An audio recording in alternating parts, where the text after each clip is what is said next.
அன்பான நேயர்களே, காலை வணக்கம். ஏது பிழை செய்தாலும் ஏழையேனுக்கு இறங்கி இருந்து அருள் செய். ஏது பிழை செய்தாலும் ஏழையேனுக்கு இறங்கி இருந்து அருள் செய். தீது புரியாத தெய்வமே, தீது புரியாத தெய்வமே, நீதி தழைக்கின்ற தனி போர் முதலே, போர் முதலே நாயேன் பிழைக்கின்றவாறு நீ பேசு. நாயேன் பிழைக்கின்றவாறு நீ பேசு. அன்பார்ந்த நேயர்களே, இன்று ஆடி மாதம் 5ஆம் நாள், திங்கட்கிழமை, சோமவாரம். அதாவது சிவபெருமானை வழிபடுவதற்கு உகந்த நாள். ஏகாதசி காலையில் 8:57, அதுக்கப்புறம் துவாதசி திதி. ரோகிணி நட்சத்திரம் இரவு 9:09, பின்னாடி மெருகு நட்சத்திரம். 2 நட்சத்திரத்துக்குமே இன்று அமிர்த யோகம். இன்றைக்கு யோகம் ஃபுல்லாக நல்ல அமிர்த யோகம் இன்று பூரா. இந்த அமிர்த யோகத்தில் எல்லா காரியங்களும் செய்யலாம். நல்ல நாள்னு சொல்வது. ராகு காலம் 7:30 முதல் 9 வரை, யமகண்டம் 10:30 முதல் 12 வரை, குளிகன் 1:30 முதல் 3 வரை, சூலம் கிழக்கு, பரிகாரம் கை. அன்பான நேயர்களை, இந்த கிரகங்கள்லாம் எப்படி இருக்கிறது என்று பார்ப்போம். இன்று சூரியன் கடகத்தில் இருக்கு. இந்த கடகத்தில் சூரியன் ஆடி 30 வரை அதில் இருப்பார். அடுத்தபடியாக சிம்மத்தில் செவ்வாயும் கேது இருக்கு. கும்பத்தில் சனி ராகு இருக்கு. இந்த சனி ராகு இன்னும் கிட்டத்தட்ட ஒரு 1.5 வருஷத்துக்கு அதில் இருப்பார். அந்த காலம் வரை இந்த சனி பயிற்சி இன்னும் கொஞ்சம் நாள் இருக்குது, அது வரை இருப்பார். அது மாதிரி ராகுவும் இன்னும் 18 மாதம் தான் பயிற்சி ஆவார். அடுத்து சந்திரன் சுக்கிரன் ரிஷபத்தில் இருக்கு. மிதுனத்தில் புதனும் குரு இருக்கார். இதில் ஒரு 3 கிரகங்கள் சொந்த வீட்டில் ஆட்சியில் இருக்கு. சனி சொந்த வீட்டில் இருக்கு, சுக்கிரன் சொந்த வீட்டில் இருக்கு, புதன் சொந்த வீட்டில் இருக்கு, சந்திரன் உச்சம் பெற்றிருக்கு. இதெல்லாம் ஒரு இந்த கிரகத்தினுடைய அமைப்பு ஒரு நல்ல அமைப்பு. அன்பான மேஷராசி என்பவர்களை, இன்று உங்களுக்கு குரு பகவான் 3ஆம் இடத்துல இருக்கார். 2 கூடியவர் 2லே இருக்கார். அவரோட 4ஆம் அதிபதி சேர்ந்து உச்சம் பெற்று அவரோட சேர்ந்திருக்காரு. ஒரு நல்ல அமைப்பு உங்களுக்கு மேஷராசி என்பவர்களுக்கு. அதோட சனி ராகு 11ஆம் இடத்துல லாபஸ்தானத்தில் இருக்கு. இதெல்லாம் இந்த மேஷராசி என்பவர்களுக்கு குரு பகவான் சரியில்லாட்டாலும் மற்ற கிரகங்கள்லாம் நல்ல அமைப்பில் இருக்கு. கவனமாக நடந்து கொள்ளுங்கள், நல்ல முன்னேற்றம். ரிஷபராசி என்பவர்களே, உங்களுக்கு அருமையான நாள், நல்ல நாள். உங்கள் ராசிநாதன் ராசியிலே இருக்காரு. அவரோட சந்திரன் உச்சம் பெற்றிருக்காரு. 2ல் குரு இருக்காங்க. இதெல்லாம் உங்களுக்கு நல்லது. 10ல் சனி ராகு நல்லது. ரிஷபராசி என்பவர்களுக்கு அமோகமான நாள். நல்லதெல்லாம் நடக்கும், நல்ல காரியங்கள்லாம் நடைபெறும். அன்பான மிதுன ராசி என்பவர்களே, உங்களுக்கு ஒரு ராசிநாதன் அதிலே இருக்காரு. ஆனால் ஜென்மத்தில் குரு இருக்காரு. பார்த்து கவனமாக நடந்து கொள்ளுங்கள். இடமாற்றங்கள் ஏற்படும், பிரச்சனைகள் ஏற்படும், ஜாக்கிரதையாக நடந்து கொள்ளுங்கள். கடகராசி என்பவர்களே, உங்களுக்கு நல்ல நாள். அதாவது தேவையற்ற செலவுகள்லாம் ஏற்படும். நல்ல விரைமாக பார்த்து செஞ்சுங்கோ. இடம் வாங்குங்கோ, வீடு கட்டுங்கோ, இந்த மாதிரி ஏதாவது பண்ணலாம்.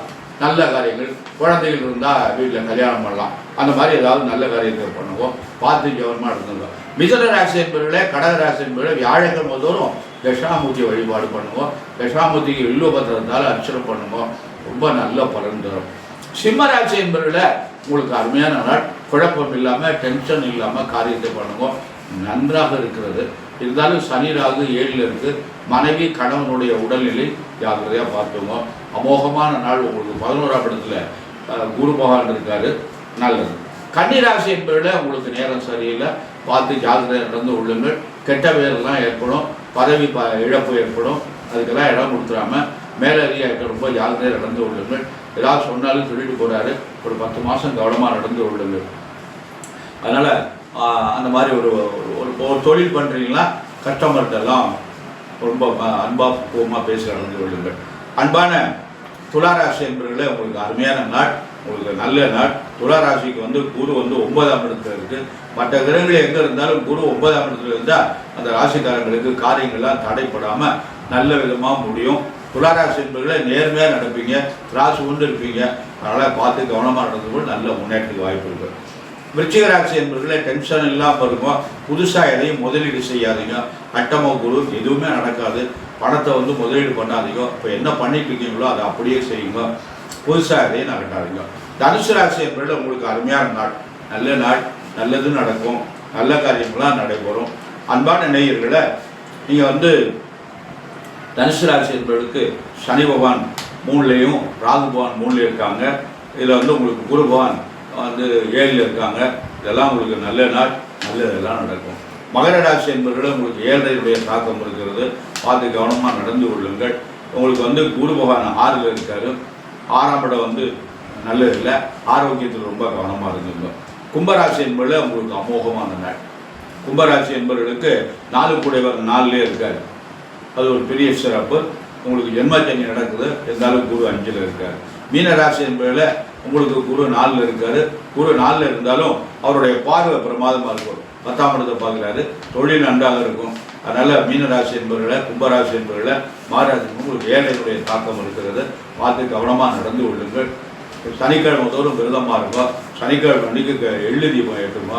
காக்காய்க்கு வந்து எள்ளு சாதம் பண்ணி சுவாமிக்கு சனி பகவானுக்கு நேர்த்தியம் மட்டும் காக்காய்க்கு வைங்க. கோயிலில் அது மாதிரி பண்ணி கொடுத்தீங்கன்னா குழந்தைகளுக்கெல்லாம் விநியோகம் பண்ணலாம். இந்த மாதிரிலாம் செய்யுங்க. கோளறு திருப்பதியம் என்ற ஞானசம்பந்த பெருமான் இயற்றிய பதியம் இருக்குது. அதை வந்து சனிக்கிழமை மணிக்கு காலை மாலை பாராயணம் பண்ணுவோம்.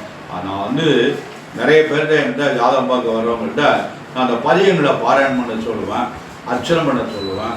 இதெல்லாம் பண்ண மாட்டேங்கிறாங்க. 4 வாரம் போனதுக்கப்புறம் எங்களுக்கு வேலை சரியாக இருக்குது அப்படிங்கிறாங்க. இது ஒரு பெரிய வேலையாக நினைக்கிறாங்க. மற்ற வேலையை செய்கிறாங்க, இதை செய்ய மாட்டேங்கிறாங்க. இறை வழிபாடு தான் நமக்கு ரொம்ப முக்கியம்.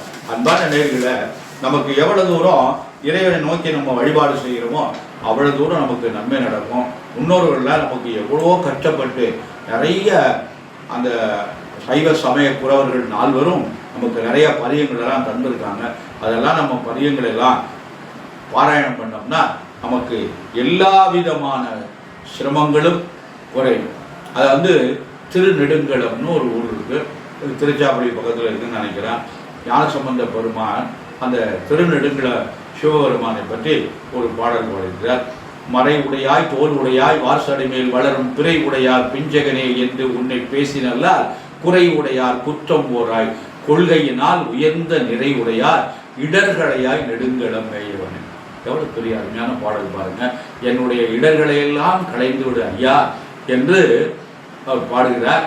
அதே மாதிரி இன்னொரு பாடல் இருக்கு. இடரினும் தளரினும் எனதரு நோய் தொடரினும் உன் கடல் தொழுதொழிவே கடல் தனில் அமுதோடு கலந்த நெஞ்சை மிடரெனில் அடக்கிய வேதியனே இதுவோ எமை ஆளுமாறு ஈவதொன்று இல்லையே அதுவோ உனது இன்னருள் ஆவடுதுறை அரணை. இந்த ஆவடுதுறை அரணை பற்றி ஒரு பாடல் ஞானசம்பந்த பெருமான் பாடியிருக்கிறாரு. இதெல்லாம் அருமையான பாடல். என்ன நோய் வந்தாலும் எவ்வளவு இடர்கள் வந்தாலும் உன்னை தொழுதல் நான் தவற மாட்டேன் அப்படின்னு சொல்லி ஞானசம்பந்த பெருமான் பாடுறாரு. இந்த பாடல்கள்லாம் நம்ம பாராயணம் செய்தோமையானால் நமக்கு நல்லருள் கிடைக்கும். அன்பான நேயர்களே, நாம் குழந்தைகள்லாம் நலமுடன் இருக்க வேண்டும். அந்த குழந்தைகள் நன்றாக படிக்க வேண்டும். அந்த குழந்தைகளுக்கு நல்ல கை நிறைய சம்பாதிக்கணும், நல்ல உத்தியோகம் கிடைக்கணும். அந்த குழந்தைகளுக்கு நல்ல மன வாழ்க்கை அமையணும். பெண் குழந்தையாக இருந்தால் நல்ல கணவன் அமையணும், ஆண் குழந்தையாக இருந்தால் நல்ல மனைவி அமையணும், நல்ல குழந்தைகள் பிறக்கணும். அதனுடைய எதிர்காலம், இந்த குழந்தைகளுடைய எதிர்காலம் வந்து சிறப்பாக இருக்கணும். அதாவது எப்படி இருக்கும், வசதியாக இருக்குமா வசதியாக இல்லைங்கிற இருக்கின்றதை ஒரு ஓட்டு வீடு இருக்குன்னா அந்த வீடு சொந்த வீடு, அது போதும் நமக்கு. அந்த வீட்டில் இருந்து சந்தோஷமாக வாழணும். அதுக்கு நமக்கு வந்து எல்லாம் வல்ல எம்பெருமான் சர்வேஸ்வரன் நல்ல வழிகாட்டணும் என்று எல்லாம் வல்ல எம்பெருமான் சர்வேஸ்வரனையும் வள்ளல் பெருமான் வள்ளியின் மலால் முருகப்பெருமானையும் பிரார்த்தனை செய்து நிறைவு செய்கிறேன். நன்றி, வணக்கம்.